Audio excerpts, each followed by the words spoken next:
The Chicago humidity was a constant presence, a thick summer blanket that clung to the city and gave the air a heavy smell of hot asphalt and the sweet, green scent of the lakefront parks. At Lincoln Park Market, that scent mingled with the smoky aroma of grilled sausages, the metallic tang of fresh perch on ice, and the sweet perfume of flowers stacked high in buckets. The noise was a cheerful chaos of vendors calling out, banter flying between stalls, and the dense murmur of the midday crowd. Jack Carter moved through it all, a man trying to be invisible. He wore simple jeans and a dark, moisture-wicking shirt, his hands shoved deep into his pockets. He was tall with the quiet economy of movement that comes from years of intense training, but he kept his head slightly bowed, his eyes scanning from under the brim of a plain Cubs baseball cap. He was a Navy SEAL on a rare 30-day leave, and he was trying to forget the feel of desert sand and the tension of a coiled spring. He was trying to be normal, to just be a tourist in his own country, but his senses refused to dim. He saw the exits. He clocked the man watching the watch stall too intently. He noted the way the crowd parted, a ripple of energy moving against the flow. The ripple was Officer Kate Sullivan. She was a striking figure, lean and athletic in her dark blue uniform, her auburn hair pulled back in a tight, practical ponytail. Her expression was one of absolute focus, her clear green eyes locked on a man weaving through the throng. But she was not the primary presence. That distinction belonged to her partner. Aries was a magnificent German shepherd, 100 pounds of muscle, intelligence, and coiled power. His black and tan coat shone even in the harsh summer light. He moved with a low, fluid grace, perfectly in tune with Kate's every command, his attention fixed on the same target. The man they were pursuing was unremarkable, dressed in a gray hoodie and jeans, but he was moving with a desperate, frantic energy that set Jack's teeth on edge. The man was not a shoplifter. He was running from something or to something. The man darted past a famous hot dog stand and ducked into a narrow alley between a brewery and a souvenir shop. Kate and Aries followed protocol. She stopped at the mouth of the alley, her hand on her weapon, her voice sharp and clear. "Chicago police, show me your hands." There was no reply, just the clatter of a distant trash can. Jack had already shifted his position, moving closer, his instinct screaming that this was wrong. The setup was too clean. Kate gave Aries a silent hand signal. The dog moved first, low and fast into the alley. Kate followed a step behind and to the side. The ambush was immediate and brutal. It was not the loud crack of pistols. It was the muffled, ugly cough of suppressed weapons. Jack's blood ran cold. He had heard that sound too many times. This was not a cornered suspect. This was a tactical hit, precise and professional, happening in the middle of a crowded market. Screams erupted as the crowd finally understood. People scattered, running in every direction. Jack did not run. He moved toward the danger.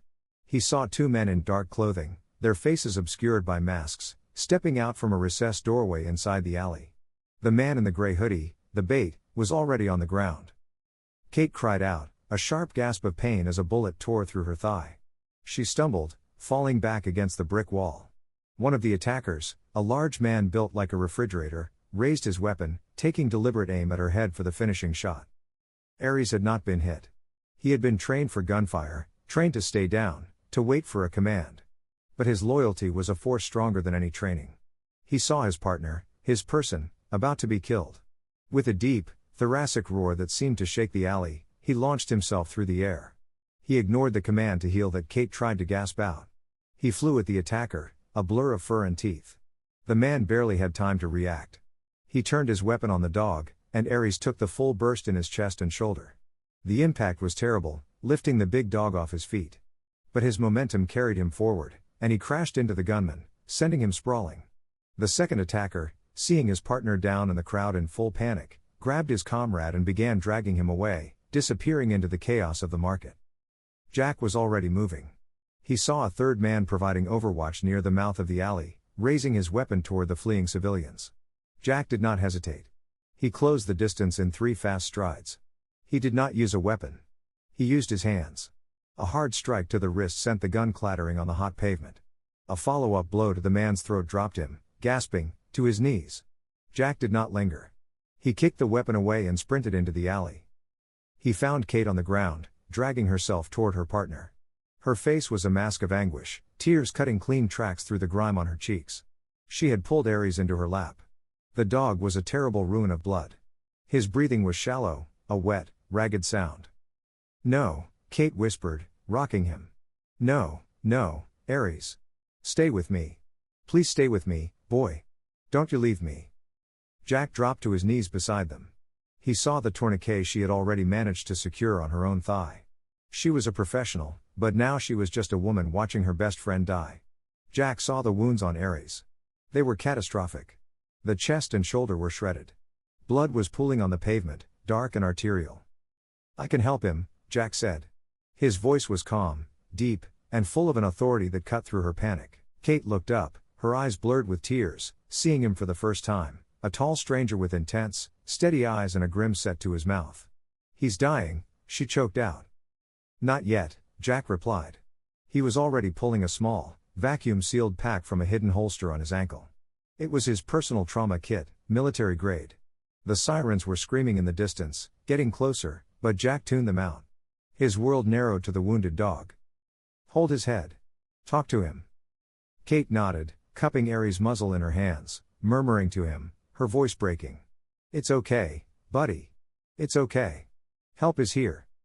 Jack's hands moved with a speed and precision that was almost frightening. He ripped open the packets of hemostatic gauze, stuffing them deep into the worst wounds, applying direct, brutal pressure. He ignored the dog's weak cry of pain. He knew that pain was a sign of life. His hands were firm, sure, and covered in blood. He worked in a focused, terrible silence. His entire being concentrated on one single task, stopping the bleeding. He packed one wound, then another. He pressed, held, and watched. The pulsing flow of blood slowed. It became a dark ooze, and then, miraculously, it began to clot. The wet, ragged sound in Ares' chest quieted slightly. Jack looked up from his work, his gaze meeting Kate's. The sirens were deafening now, just seconds away. He had done all he could. He's stable, Jack said, his voice flat. For now. The harsh fluorescent lights of the veterinary emergency clinic hummed, a sterile buzzing sound that drilled into Kate's skull. It was a cruel contrast to the thick summer heat of the market. Here, everything was sharp angles, polished linoleum, and the stinging scent of antiseptic that failed to mask the underlying odor of animal fear. Kate sat on a hard plastic chair in the waiting area, her leg propped up on another.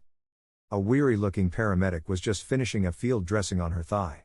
The man, whose name she hadn't caught, had kind eyes and a gentle touch. You're lucky, officer, he said quietly. It went clean through. Missed the artery. You'll need stitches, but you'll be fine. Kate barely heard him. She nodded, her gaze fixed on the double doors marked surgery, staff only. Ares was behind those doors, her partner, her best friend, her shadow. The image of him launching himself into the gunfire, the sound of the bullets tearing into his body, played on a merciless loop in her mind. Fine. She would never be fine if he didn't come back through those doors. Jack Carter stood by the rain-streaked window, his back to the room. He was as still as the steel girders of the L tracks, a silent, unmoving presence. He had refused medical attention for the scrapes on his hands and face and had deflected the paramedics' questions with a quiet, monosyllabic, I'm fine, that left no room for argument. He had simply followed the ambulance, followed her and Ares, and had taken up his post by the window as if standing guard. Kate was grateful for his presence, though she didn't understand it. He was a solid, living anchor in a world that had just dissolved into chaos. The clinic's sliding glass doors hissed open, and the sharp, rhythmic clicks of expensive dress shoes on the tile announced an arrival. Kate's stomach tightened before she even looked up. Detective Vince Donovan entered, shaking the rain from a tailored black trench coat. Donovan was her superior, a man who had climbed the department ranks with a politician's smile and a shark's ambition. He was handsome in a cold, polished way, with dark hair precisely combed and eyes that assessed everyone for their use or their threat. He saw Jack by the window first, his gaze lingering with clear, assessing dislike. He dismissed Jack as irrelevant and turned his attention to Kate. Sullivan, he said. His voice was smooth but held no warmth. Quite a mess you've made at the market. The paramedic, sensing the shift in temperature, gathered his supplies. She's stable, detective. Just needs transport to Northwestern Memorial for stitches. I'll decide when she's transported, Donovan said, cutting the man off. The paramedic flushed, gave Kate an apologetic look, and retreated. Donovan pulled up a chair and sat opposite Kate, leaning forward conspiratorially, though his voice remained loud enough for Jack to hear. So, walk me through it. What were you doing off your assigned patrol route? We got the initial call as a pursuit of a simple pickpocket. How did it go from that to a tactical firefight? Kate felt a cold chill creep up her spine. Not, are you okay? Not, How's Aries? Just procedure. Blame. Sir, it wasn't a pickpocket. The suspect was bait. We were ambushed. They had suppressed weapons. They were waiting for us. Donovan held up a hand. Let's stick to the facts, Sullivan. You pursued a suspect into an alley against protocol without waiting for backup. You engaged. Your partner was neutralized. He said the word neutralized as if Aries were a piece of equipment, not a living being. And this civilian, he gestured dismissively toward Jack, interfered in an active crime scene and contaminated evidence. He saved my life, Kate said, her voice low and trembling with a sudden, cold anger. He saved Aries' life. He stopped the bleeding. I'm sure he thinks he did, Donovan said with a condescending smile. But his actions have now made it 10 times harder to get a clean forensics report.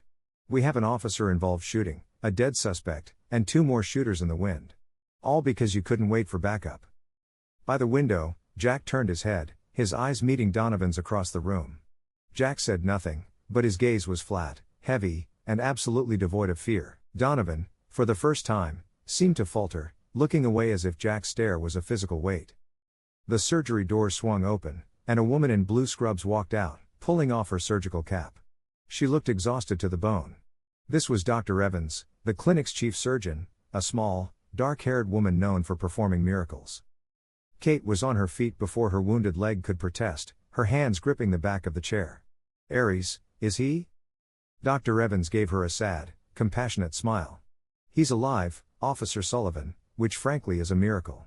The man who packed his wounds in the field, she nodded respectfully toward Jack, saved his life. The gauze was military grade. It stopped him from bleeding out before they even got him in the ambulance. Kate's knees buckled with relief. Jack remained by the window, but she saw his shoulders relax, a fractional release of tension. He's a fighter, Dr. Evans continued, her expression turning somber. We removed 3 bullets. One shattered his shoulder, another collapsed a lung. We repaired the damage, but, Kate, the damage to the shoulder joint and the surrounding nerves is massive. He'll walk. He'll be a happy dog. But his working days are over. He's not going to be a K9 unit again. The words hit Kate harder than the bullet had. It was an amputation. Aries wasn't just her dog, he was her partner. They had been a team, a single unit for 6 years. The thought of patrol without him, the thought of him being just a pet, it was unthinkable. Tears she had refused to shed in the alley, tears she had held back under Donovan's interrogation, now welled up and spilled over, hot and silent. Donovan, seeing his opening, stood up. A damn shame, he said, his tone purely performative. Well, you'll have plenty of time to nurse him. I'm putting you on administrative leave, effective immediately, pending a full review of your actions today. He turned to Jack. And you. Thank you for your assistance. The Chicago Police Department will take it from here. We have your statement. You're free to go. It was a clear, undeniable dismissal. Jack nodded once. He zipped up his jacket and began to walk toward the exit. Donovan's phone buzzed, and the detective turned away with an air of self-importance, answering it. Donovan. Yes. Yes, the situation is contained. Jack passed Kate's chair. His movement was fluid, casual. He didn't slow down. He didn't look at her, but as he passed, his hand brushed her arm, and something small, hard, and metallic was pressed into her palm. Her fingers closed around it instinctively. It was a burner phone, thin and disposable. He was almost at the door when he paused, as if to check the rain, and spoke in a whisper that was for her alone, a voice that cut through her grief and Donovan's oblivious conversation. He's not interested in the truth, Jack murmured, not looking at her. This was a setup. When you realize it, call me. Then he was gone, disappearing through the sliding glass doors and into the dark, wet Chicago night. Kate was left alone, her leg throbbing, her partner retired, her career in jeopardy, and a dangerous secret burning in her hand. The 2 days that followed were a blur of pain medication and a deepening, cold dread. Kate was on administrative leave, confined to her small apartment in the Logan Square neighborhood. Her thigh was a roadmap of angry purple bruises around the neat row of stitches, and every movement was a chore. But that pain was nothing compared to the ache in her chest. Aries was home. The department had deemed his medical care complete, and he was now her full responsibility. He lay on his oversized bed in the living room, a pale shadow of himself. His shoulder and chest were shaved, revealing a grotesque landscape of staples and sutures. He whimpered in his sleep, his legs twitching, doubtless reliving the alley, and every sound tore at Kate's heart. He was alive, but the bright, kinetic energy that defined him was gone, replaced by a pained, confused stillness. Her apartment felt less like a sanctuary and more like a prison. The Chicago summer rain, usually a comforting drumbeat, now felt like an oppressive gray curtain, separating her from the world. She was cut off. Her department-issued phone was silent. Her colleagues, likely briefed by Donovan, were staying away. She was isolated, left alone with her trauma and the evidence of Donovan's betrayal. On the morning of the third day, the official preliminary report landed in her civilian email inbox. Her hands trembled as she opened it on her laptop. She read it once, then a second time, a cold, sharp anger burning through the fog of her medication. It was a work of fiction. Donovan's report was a masterpiece of omission and blame. It listed the incident as an officer-involved shooting following pursuit of a suspected narcotics dealer. It mentioned one suspect, the man in the gray hoodie, now dead. It claimed Kate had engaged the suspect against protocol and that her weapon was discharged, conveniently ignoring the fact that she had never fired a shot. It completely omitted the tactical ambush. It did not mention the other two men. It did not mention the suppressed weapons. It did not mention that Aries had been shot protecting her from a kill shot. The report concluded that her partner's neutralization and her own injury were the unfortunate result of her failure to wait for backup. She was being erased. The truth was being buried, and she was being buried with it. Donovan had not just misunderstood the situation. He had actively, deliberately covered it up. The realization hit her with the force of a physical blow. Jack had been right. This was a setup. She was being framed to cover something much, much bigger. She looked at Aries. He was awake, his intelligent brown eyes watching her, sensing her distress. He tried to lift his head but winced and laid it back down, thumping his tail weakly against the floor. He was a hero, and they were dismissing him as a piece of neutralized equipment. "No," she whispered, her voice thick. "I won't let him. I won't let him do this to you." She limped to her junk drawer and pulled out the thin, metallic burner phone. Her fingers were stiff and clumsy as she powered it on. She dialed the only number in its memory. He answered on the first ring. Not hello, just a quiet, yes. "It's Kate Sullivan," she said, her voice unsteady. "I know." Jack Carter's voice came back, calm and clear, a solid rock in her sea of panic. "The report, he lied. He erased everything. He's blaming me. I expected he would. Are you able to move?" "Yes," she said, glancing at her leg. "Enough." "Burnham Park," he said. "The old steelworks, 30 minutes. Come alone. And Kate, trust no one else. No one." The line went dead. 20 minutes later, she parked her car, her movement stiff. The rain had settled into a miserable, persistent drizzle. Burnham Park was a strange, melancholy monument, the skeletal remains of an old industrial plant rising against the gray sky and the dark chop of Lake Michigan. It was desolate, empty, save for a few hardy souls huddled under the picnic shelters. She saw him standing near the water's edge, looking back toward the skyline, perfectly still, his dark jacket making him a silhouette against the mist. She limped over the slick grass to join him. He didn't turn until she was a few feet away. His eyes, she noted, were the same color as the Chicago sky, a deep, assessing gray. "Thank you for coming," she started, unsure of what to say next. "What did Donovan order you to drop?" Jack asked, skipping the pleasantries. Kate blinked, stunned by his directness. "How did you?" "The men in the alley were professionals, mercenaries. The kind you hire for wet work, not for silencing a beat cop," Jack said, his voice low. "They cost money, a lot of it. That means you weren't attacked for what you'd done. You were attacked for what you might do. So what were you looking into?" The secret she had held for weeks, the one that had put her and Aries in that alley, spilled out of her. Human trafficking at the port of Chicago. Aries and I were working late. We found a warehouse. I saw things. Containers. Donovan caught me digging into the shipping manifests. He ordered me to stop. He threatened to pull Aries, to break up our team if I didn't drop it. He said it was above my pay grade. She looked down, ashamed. The man I was chasing at the market, the pickpocket. I recognized him. He was one of the men I'd photographed at that warehouse. That's why I chased him. I thought I could get him. Get some answers. "You weren't chasing him, Kate," Jack said, his voice flat. "He was leading you. He was bait. They knew your patrol route, they knew your face, and they knew you wouldn't let it go. They led you to a pre-selected kill zone. You were never meant to walk out of that alley." The cold, hard truth of it settled on her. She hadn't just been ambushed. She had been sentenced to death, and Donovan, her own detective, had covered it up. "What do I do?" she whispered, the rain dripping from her hair. "He controls the investigation. He's ruined my career. It's my word against a decorated detective." "We don't use words," Jack said. "We get evidence." He paused. His focus shifted, his head tilting almost imperceptibly. He was no longer looking at her but past her, toward the access road. "We've been seen." Kate turned. A black sedan, its windows tinted, was parked 50 yards away. It had not been there a minute ago. "Friend of yours?" Jack asked. "I've never seen it before."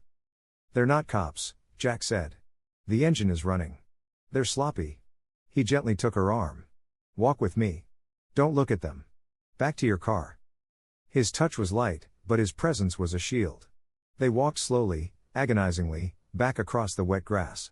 Kate's heart was pounding. The sedan's engine revved. "My car is parked over." "We're not taking your car. It's compromised," Jack interrupted, guiding her toward a nondescript gray truck parked in the next lot.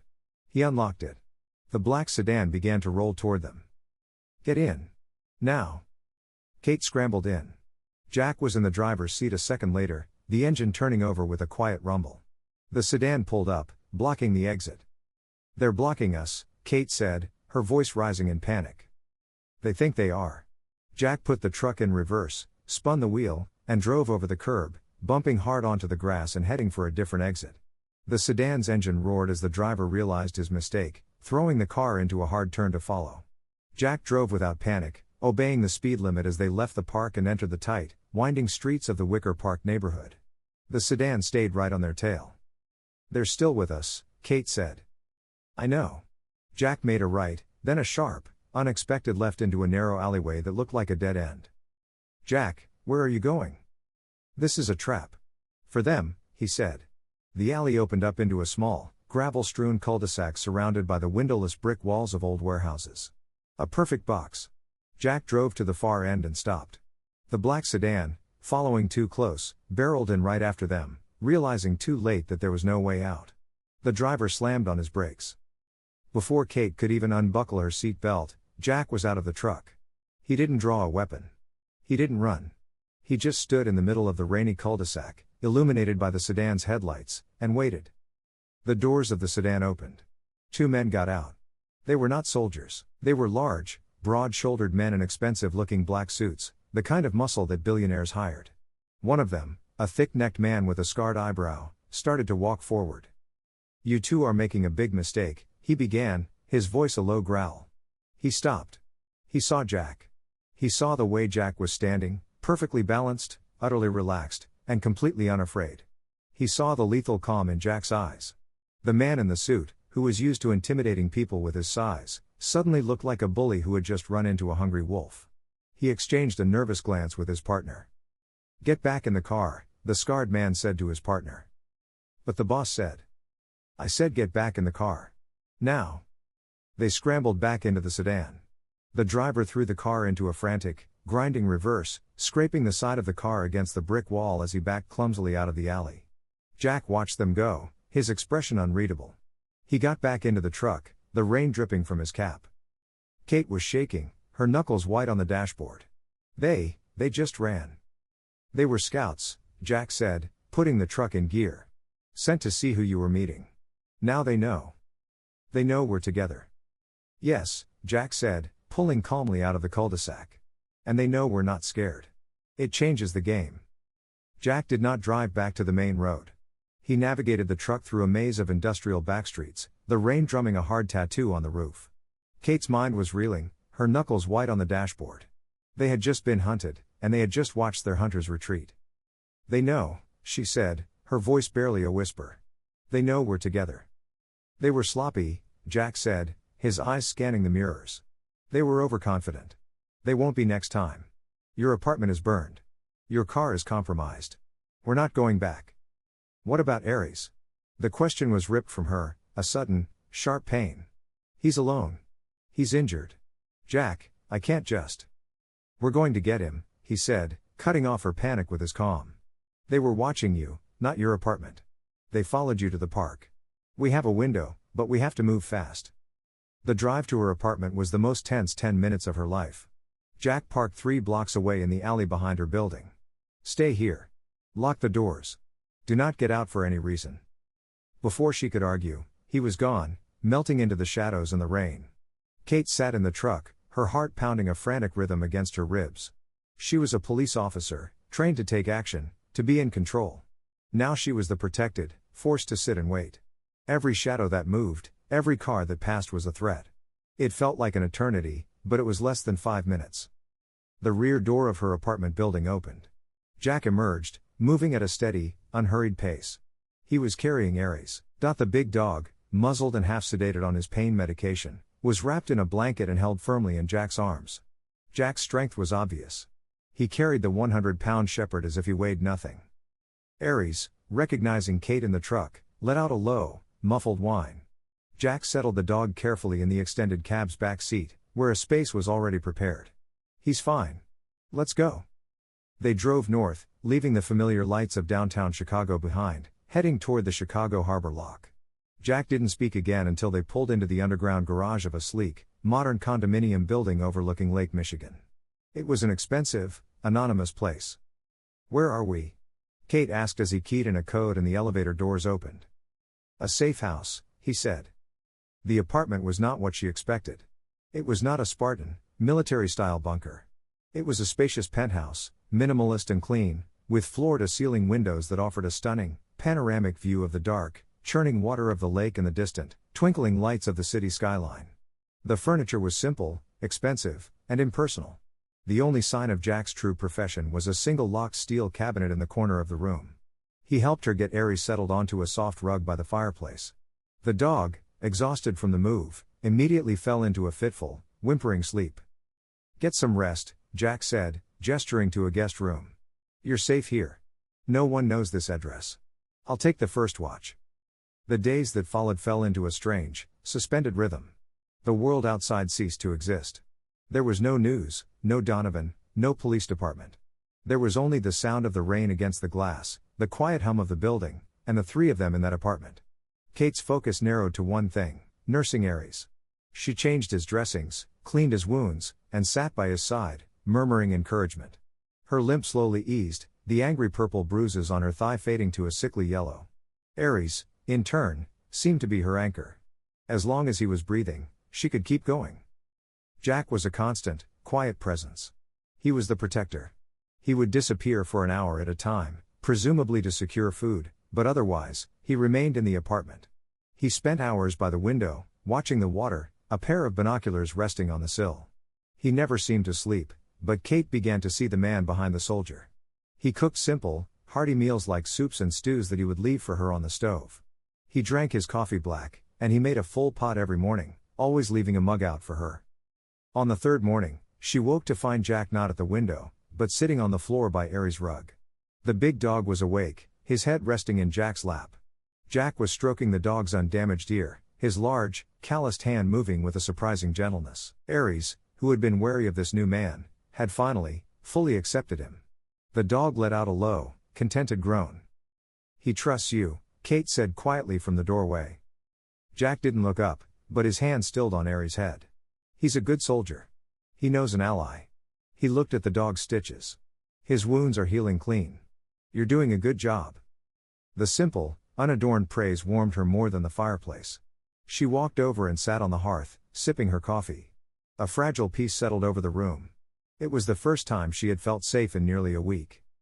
The peace was shattered by a sound. It was not a loud noise. It was a tiny, metallic click from the hallway outside the apartment's front door. Jack was on his feet in a microsecond.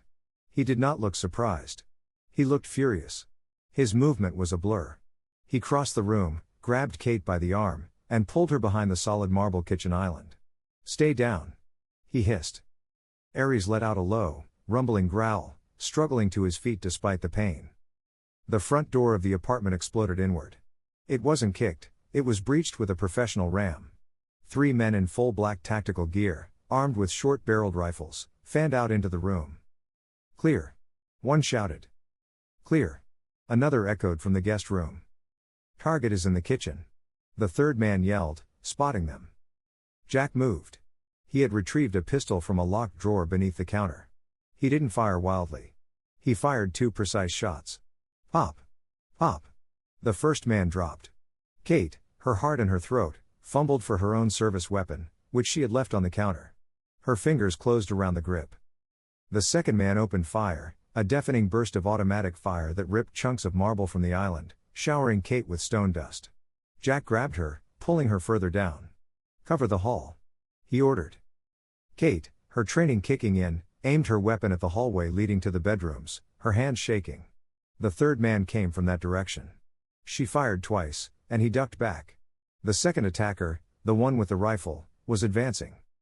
Ares, in a burst of pure protective rage, launched himself forward. He couldn't jump, but he charged, hitting the man hard in the knees. The man stumbled, his rifle tilting up, and Jack fired again. The man fell backward. The third man, hearing his team go down, threw a small black object into the room. Flashbang! Jack yelled.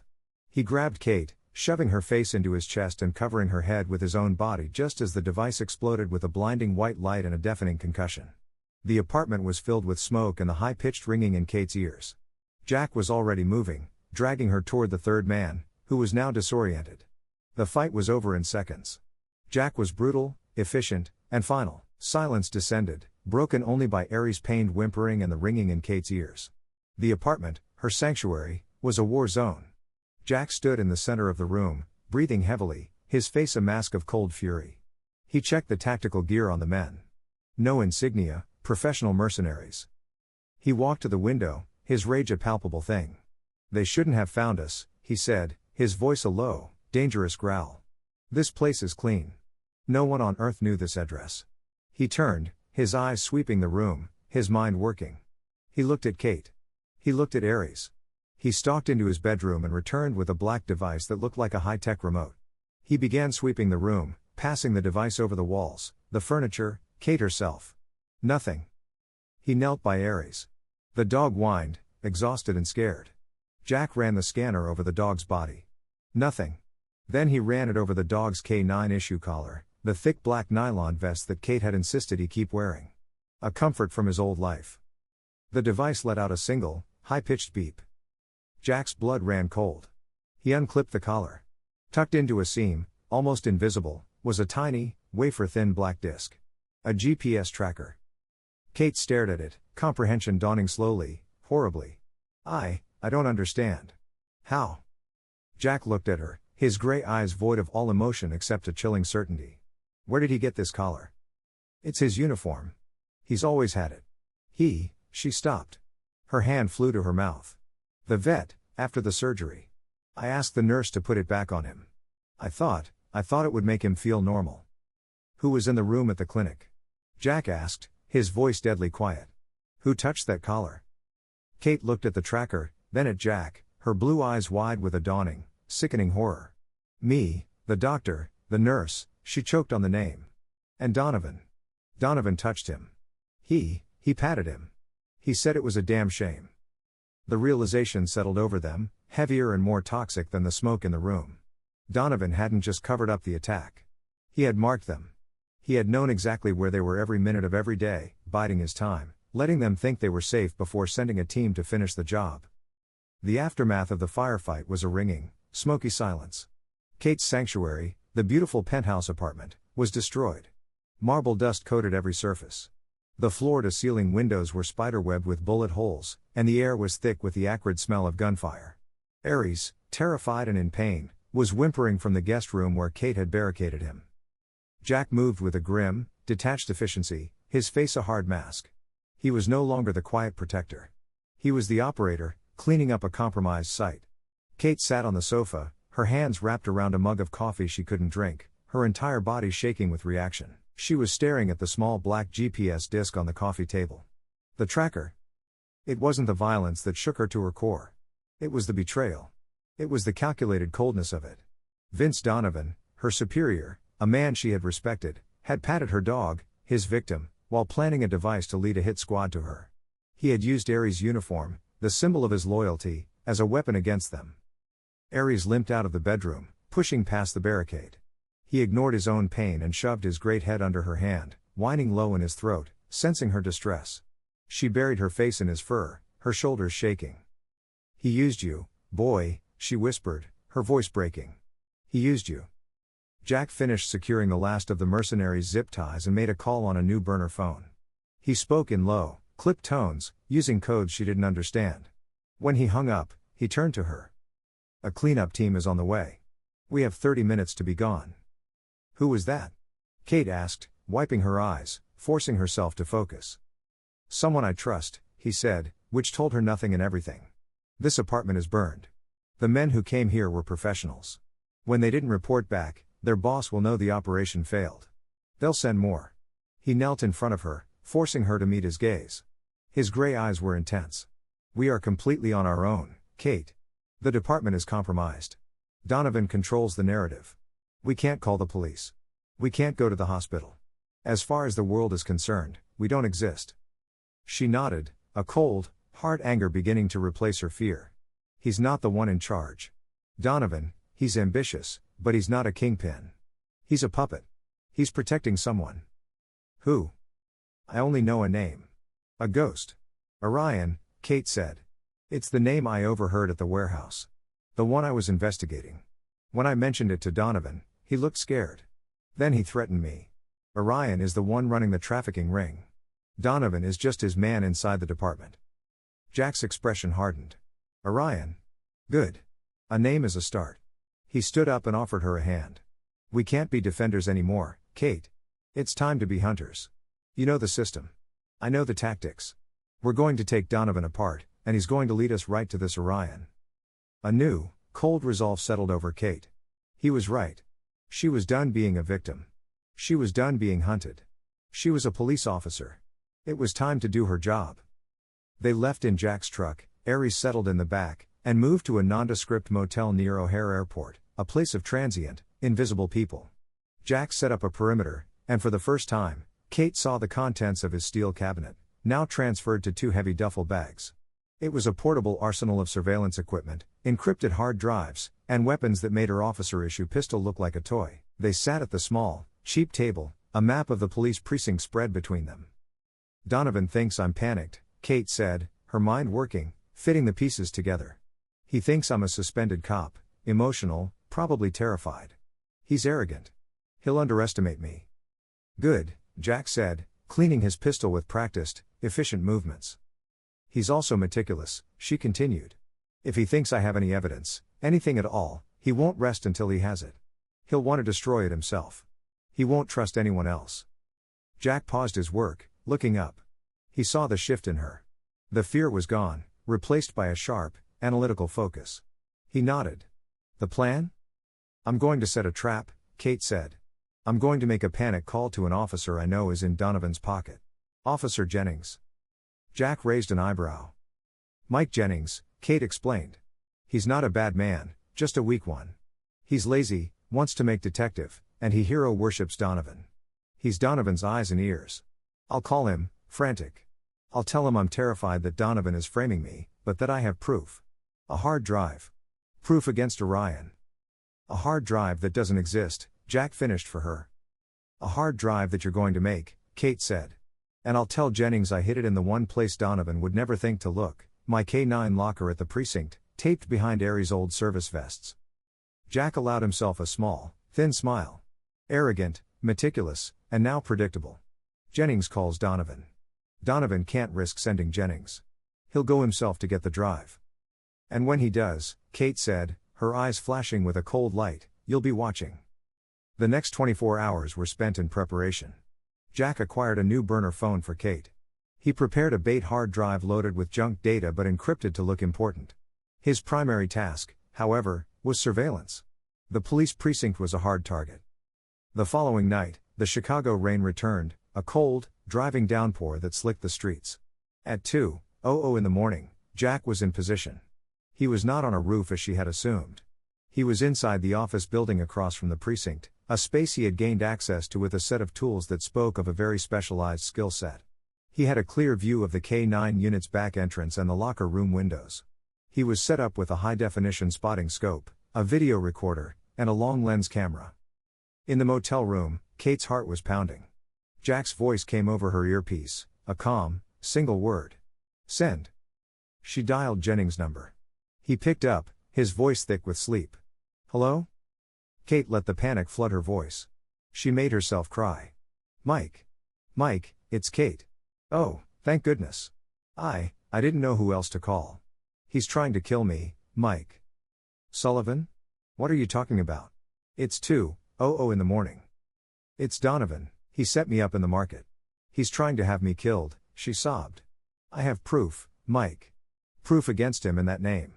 Orion. It's all on a hard drive, but he's hunting me. I hid it. I hid it in my K9 locker. It's taped to the back behind Aries' old vests. Please, Mike, I'm so scared. Can you get it for me? Please. Jennings was silent for a long moment. Kate, you're not making sense. You should come in. No, he'll kill me. Just get the drive, please. She hung up, her body shaking from the adrenaline. In the motel, she waited. The earpiece was silent. 10 minutes, 20. Kate, Jack's voice suddenly said, low and focused. We have movement. Jennings just used his phone. He's making a call. Kate held her breath. And we have a new player, Jack said. A black sedan just pulled up to the precinct. Unmarked. Who is it? Wait. Jack watched through his scope. A figure in a dark trench coat got out, using his own key card to swipe into the employee entrance. The figure looked up and down the street, then disappeared inside. It's Donovan, Jack said, his voice flat. He's in the building.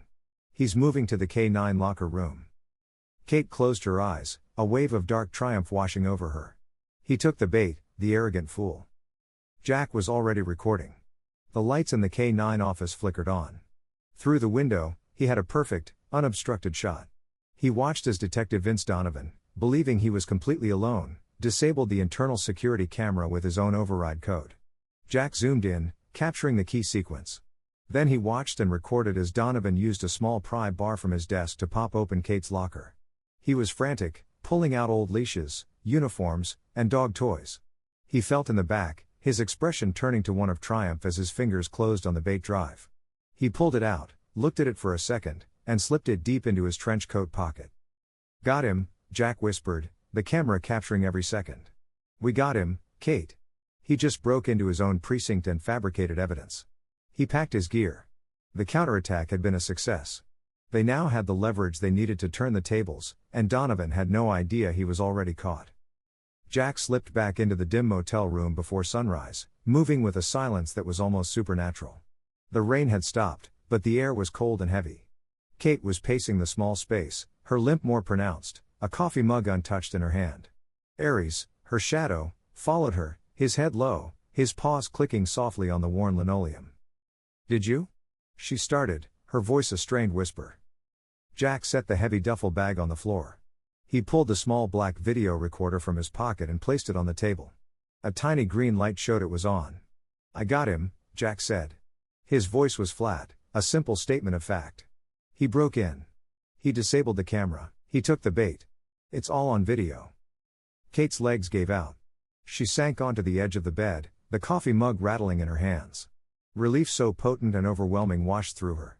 It was a physical sensation, making her lightheaded. We got him, she breathed, the tears she hadn't shed in the firefight now welling in her eyes. We can stop him. We can give this to internal affairs. We can clear my name. Aries, sensing the sudden release of tension, pushed his head under her hand and whined, thumping his tail. Not yet, Jack said, his voice pulling her back from the edge of hope. He was already transferring the video file to an encrypted hard drive, his movements precise. Donovan is arrogant, but he's not stupid. He's a snake. What do you mean? The drive we gave him was junk, but it was encrypted to look real. He's trying to open it right now. When he can't, he'll know, Jack said. He'll know it was a trap. And a cornered snake doesn't just hide. It strikes. Jack was more right than he knew. Across town, in the sterile, quiet glow of his upscale condo, Detective Vince Donovan stared at his monitor, a vein pulsing in his temple. Decryption failed. The screen read over and over. He had tried 3 different cracking programs. The hard drive, the one he had personally retrieved, was a brick. He leaned back in his leather chair, the pieces clicking into place with a sickening lurch. The panic in Kate's voice, the specific, naive hiding spot, the fact that she was still alive. It had all been a setup. He wasn't the hunter. He had been the rat in their trap. A cold, narcissistic rage far deeper than simple fear flooded his system. This beat cop, this woman, and her no-name military boyfriend. They thought they could outsmart him. They thought they could take him down. Donovan's entire career had been built on one principle: control the narrative. He picked up his phone. He wasn't going to run. He wasn't going to hide. He was going to burn her to the ground. He dialed the personal cell of Deputy Chief Wallace. Wallace was an old-school cop, a silver-haired, by-the-book man who believed in the chain of command and trusted his detectives. He picked up on the second ring, his voice gravelly. "Donovan, you know what time it is." "Chief, I'm sorry to wake you," Donovan said, his voice a perfect blend of urgency and grave reluctance. "But it's happened. It's worse than I thought. It's Sullivan. She's the mole." There was silence on the other end. "Explain. And it had better be good." Donovan began to weave his masterpiece. "I've suspected for weeks, her obsession with the Orion case. I thought it was ambition. It wasn't. It was damage control. She's been feeding them information. When she realized I was getting close, she panicked. She and her accomplice, the man from the market. They've been trying to build a case against me to discredit the investigation." "That's a hell of an accusation, Vince," Wallace said, his voice hardening. "And I have proof," Donovan said, his voice filled with false regret. He held up the Bait hard drive. "She has been hiding this. It's the trafficking ring's internal ledger. She was trying to destroy it. I had to retrieve it from her locker before she could. I'm looking at it now. It's damning. Bank transfers, payouts, all to an account under her mother's name." This was Donovan's master stroke. He was using their own trap against them. He was painting himself as the hero, the vigilant detective who had uncovered the betrayal.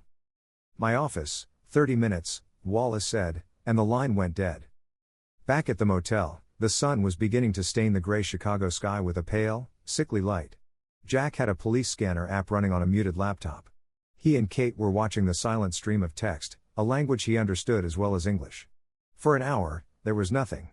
Then it started. "He's not just sitting on it," Kate said, pacing again. "Why isn't he running? Why isn't he trying to escape?" "Because he's not the one in charge," Jack said, his eyes fixed on the screen. "He's going to his boss, not Orion, his other boss. The department." Jack's head snapped up. A new priority call, citywide, just flashed across the screen. "Bolo," he read, his voice flat. "Be on the lookout for a CPD officer." Kate's blood ran cold.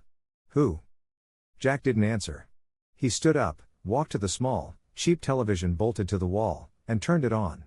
He flipped to the local 24-hour news channel. They were in the middle of a commercial.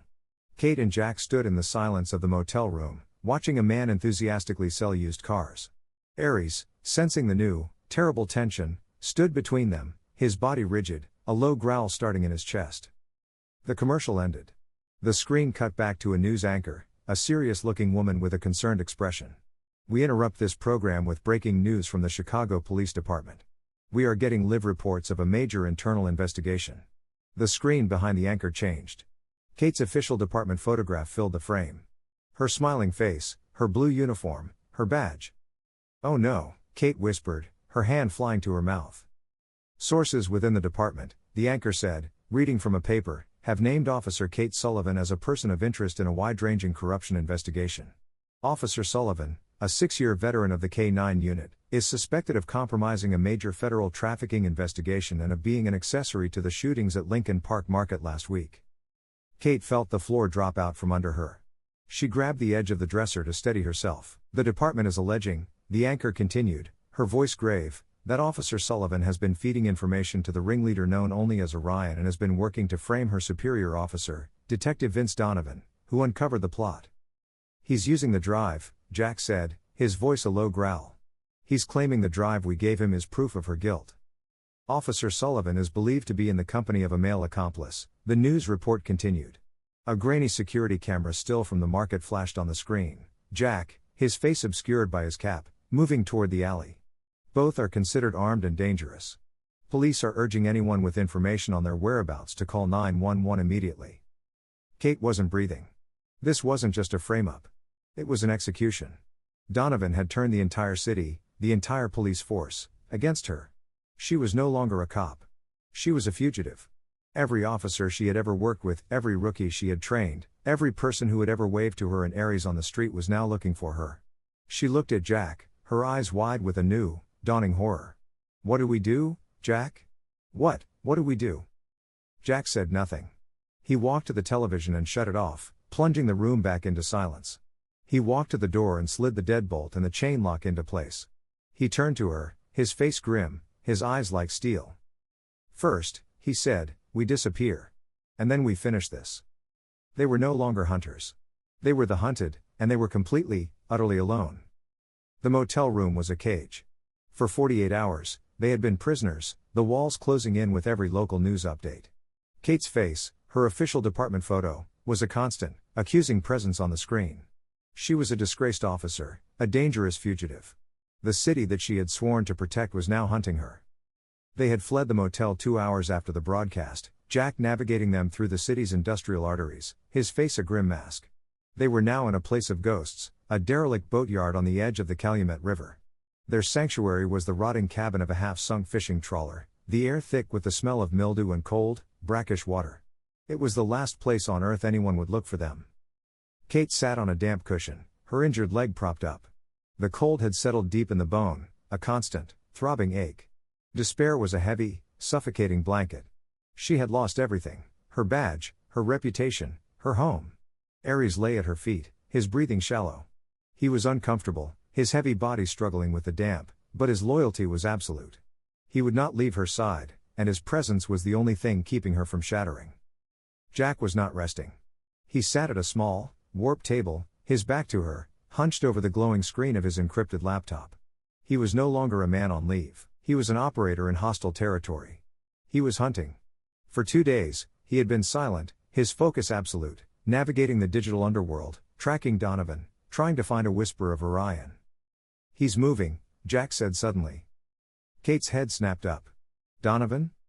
"Donovan and his new friends," Jack said, his voice a low growl. He turned the laptop. On the screen was a satellite map of the port of Chicago. "Donovan has been in communication with the night supervisor at Iroquois Landing. He's used his detective credentials to clear a container for expedited transfer. No customs, no inspection." Kate limped to his side, her mind racing. "The port? That's where I saw the warehouse. Orion." "It's happening tonight," Jack said. "A cargo ship from Eastern Europe docked 3 hours ago. Donovan has cleared container 4088. It's listed as textiles, but it's being offloaded at a secure, isolated warehouse, not the main depot. This is it, Kate. This is their special shipment. This was their last chance. If that container was opened and its contents vanished, so did their only proof." Kate looked at Jack, a new, hard light in her eyes. The despair was burning away, replaced by a cold, sharp resolve. "We can't stop them, Jack. We're fugitives. If we show up, Donovan will have every cop in the city there, and he'll shoot us on sight. He'll call it resisting arrest." "He would," Jack agreed, closing the laptop. "But I have the video," Kate said, her hand going to the encrypted drive in her pocket. The video Jack had taken. "The proof. And I know one person who might still listen." She pulled out the burner phone. Her hands were shaking, but not from fear, from anger. "I have one contact, an FBI agent. We came up through the academy together, but she went federal. She's by the book. She hates corruption." Jack nodded.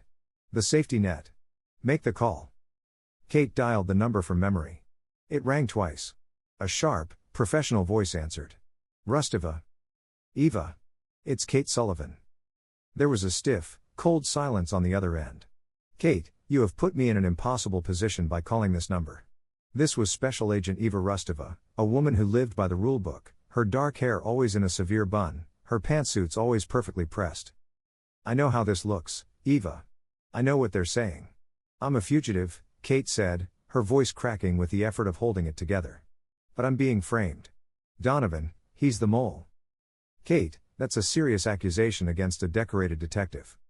"I'm sending you a file right now," Kate interrupted. "It's a video. It's Donovan, breaking into his own precinct, breaking into my locker to retrieve a drive he thought was evidence. He's working for Orion. He staged the whole thing, the media, the bolo.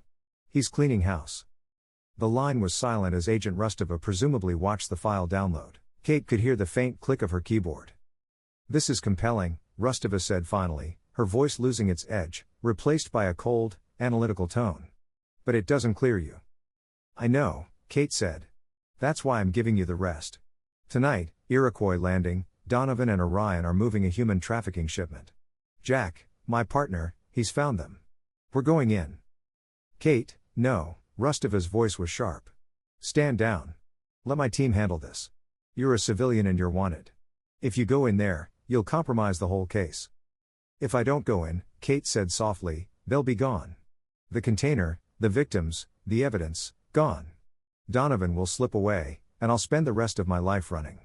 We're the only ones who can stop it in time." She took a deep breath. "We're going in at 0200. I'm just asking you to be the backup. Be the safety net. If Donovan wins, I want the world to know the truth." Another long silence. "God help you, Kate," Agent Rustova said. "You have 1 hour. After that, my team is moving in, with or without you." Rustova out. The line went dead. The port of Chicago at 2:00 a.m. was a city of steel giants. The massive cranes stood like sleeping dinosaurs, their necks bowed against the driving rain. The wind howled off Lake Michigan, rattling the metal walls of the warehouses. Jack moved like a shadow. He was in his element, dressed in dark, non-reflective gear, his face set. Kate was right behind him, her limp a dull, persistent agony. Ares was a third shadow, a silent, limping guardian. He was in pain, but his place was by her side. Jack had checked the dog's harness, a new clean one. He'd looked the dog in the eye. "Watcher," he'd commanded, and the dog had seemed to understand. "That's the warehouse," Kate whispered, pointing to a large, windowless metal building at the end of the pier. A single black sedan was parked near a side door. Donovan's car. "2 guards, front entrance," Jack murmured, his eyes scanning. "One on the roof. They're sloppy, overconfident. I'm going in the back, through the ventilation system. I'll handle Orion." "What's my job?" Kate asked, her hand on her pistol. "Your job is to create a diversion and stay alive," he said. He pointed to a large junction box on the opposite side of the yard. "That controls the power to this whole section. A minute after I go, you're going to short it. It'll kill the lights, the security cameras, everything. It'll pull the guards off their posts. The moment you do it, you hide. You do not engage. You let me and the FBI handle the rest. Understood?" "Understood," Kate said. He stopped her, his hand briefly touching her arm. In the dim light, his gray eyes were intense. "Don't be a hero. Just be a survivor." He was gone. He didn't make a sound. He simply vanished into the shadows by the warehouse. Kate took a deep breath, her heart hammering. She looked at Ares. "Okay, boy, one last job." She waited, counting the seconds. 60. She limped from their cover, moving across the gravel yard toward the junction box. The rain plastered her hair to her face. She reached the box, pulled her multi-tool from her belt, and set to work. She pried the cover open. Inside, Jack had reached the rooftop. He was a phantom, disabling the single, board guard with a silent, non-lethal takedown. He was inside the building in seconds. He could hear voices below, a man with a cold, cultured voice. "Orion." Back on the ground, Kate took a deep breath. She jammed the metal tool across the main circuit, just as Jack had shown her. A shower of brilliant blue sparks exploded. The main floodlights of the yard popped and died, plunging the entire pier into absolute, disorienting darkness. Alarms began to wail in the distance. "What the hell?" a guard shouted from the front. "Power's out. Go check the junction box." Kate was already moving, limping back toward the shadows. She had done it. She rounded the corner of a stack of containers, heading for the cover Jack had designated, when a figure stepped directly into her path. A beam from a heavy-duty flashlight hit her square in the eyes, blinding her. "Going somewhere, Sullivan?" The voice was cold, arrogant, and filled with triumph.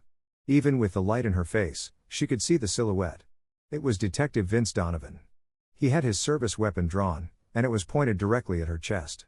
"I knew you wouldn't just run," he sneered. "Your tragic flaw. Always have to be the hero. It's over." Behind her, hidden in the shadows, Ares heard the threat in Donovan's voice. He felt Kate's spike of fear. A low, deep rumble, the sound of a gathering storm, began in his chest. The beam of the heavy flashlight was a physical weight, pressing Kate against the metal container, pinning her like an insect. She raised a hand, squinting into the blinding white light, her other hand still clutching her useless pistol. "I knew you wouldn't just run."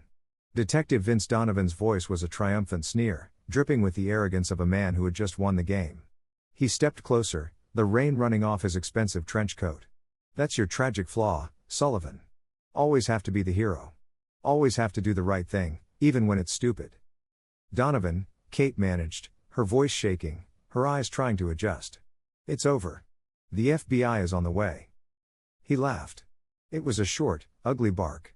"The FBI? Who do you think they'll believe? Me, a decorated detective, or you, a disgraced fugitive cop I just caught at the scene of a major trafficking bust? You made this too easy, Kate. You and your soldier friend, you delivered yourselves right to me." Inside the warehouse, Jack had moved through the darkness like a phantom. He had dropped from the ventilation shaft into a narrow catwalk, a silent shadow above the warehouse floor. Below him, two men were guarding a large 40-foot shipping container. Near a small, brightly lit office, a third man was speaking. This man was different. He was not Donovan's hired muscle. He was tall, impeccably dressed in a dark suit, and radiated an air of cold, bored authority. This was Orion. He was examining a spreadsheet on a laptop, his face illuminated by the screen. "The transfer is complete," Orion said, his voice cultured and calm. "Get the asset prepped. Donovan is handling the distraction outside. We move in 5. Jack did not wait. He dropped, cat-like, onto a stack of crates behind the first guard. The man turned, sensing a change in the air, but all he met was a hard, practiced strike to the base of his skull. He crumpled without a sound. The second guard, hearing his partner fall, raised his rifle. Jack was already moving, a blur in the dim light. The fight was short, brutal, and silent. Orion looked up from his laptop, his eyes widening in mild surprise as Jack emerged from the shadows, his pistol aimed steadily at Orion's chest. "You," Orion said, recognizing him from the reports. "The soldier? Where are they?" Jack's voice was a low growl. Orion actually smiled. "You're too late." Jack ignored him. He saw the heavy-duty locks on the shipping container. He raised his pistol and fired twice, the sound deafening in the enclosed space. The lock shattered. He kicked the heavy door open. It was not textiles. It was people. A dozen women, pale and terrified, huddled in the back. He had just confirmed the FBI's case. "It's okay," he said, his voice surprisingly gentle. "You're safe." He turned back to Orion, his eyes now devoid of all warmth. "You're done." "Am I?" Orion asked, his calm returning. It was then Jack heard it. A crackle in the small earpiece he had given Kate. It was Donovan's voice, loud and clear, transmitted from her open line. "It's a shame about the dog, you know. I should have had them put him down at the clinic. Would have saved me the trouble." Jack's blood ran cold. He had secured the mission, but Kate was in danger. He left Orion, locking the office door from the outside, and sprinted for the exit. Outside, the rain was relentless. Donovan had his gun leveled at Kate's head. "You cost me a lot of trouble, Sullivan, but that's okay. You're going to fix it." The tragic fugitive caught by the detective she was trying to frame, and she tragically resisted arrest. A clean ending. "You won't get away with this," Kate spat, her eyes darting in the darkness. "Where was Ares?" "I already have," Donovan said, his finger tightening on the trigger. Ares was hidden in the shadow of a forklift 20 feet away. Jack's command, "Watcher," was ringing in his ears. He was in agony. His shoulder was on fire. His legs trembled, but he saw the gun. He heard the threat in Donovan's voice. He recognized the man from the clinic, the one who smelled of ambition and deceit. Donovan's mistake was focusing on Kate. He had dismissed the dog. He never saw the charge. It was not a clean, graceful leap. It was a desperate, painful launch. Ares burst from the shadows, a 100-pound projectile of pure loyalty. He did not bark. He did not growl. He simply acted. He hit Donovan square in the chest, his jaws aimed not to kill, but to neutralize the threat. The impact was brutal.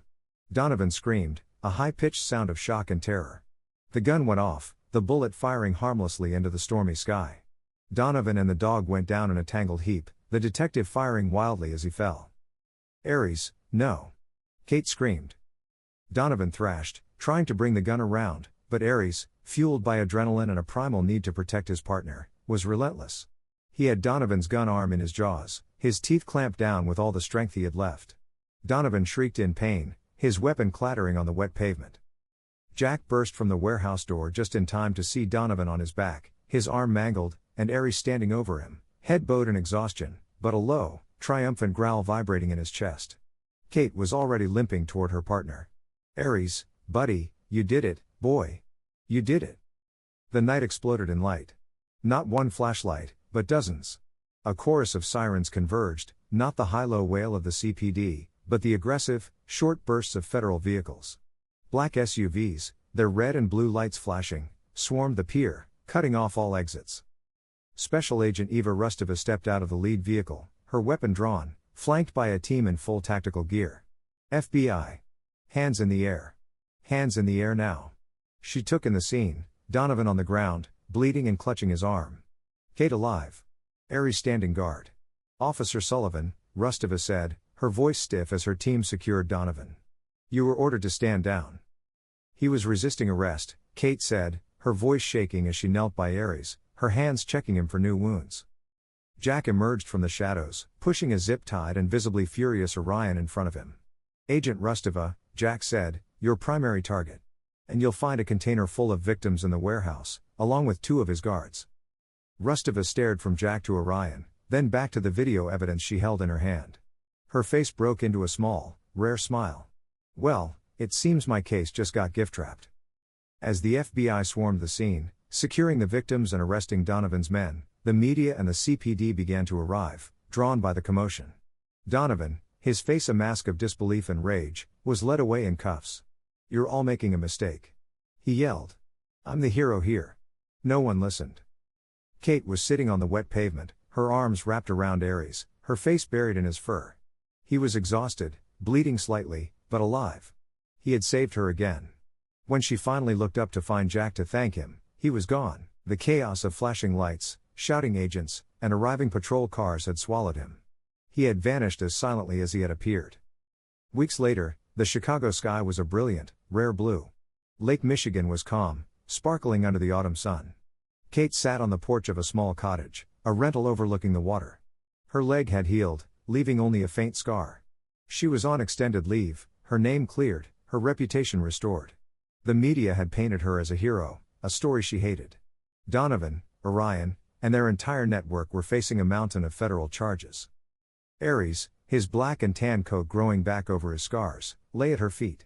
His shoulder would never be the same. He walked with a permanent, noble limp. His K9 days were over, but his retirement was peaceful. He was no longer a soldier.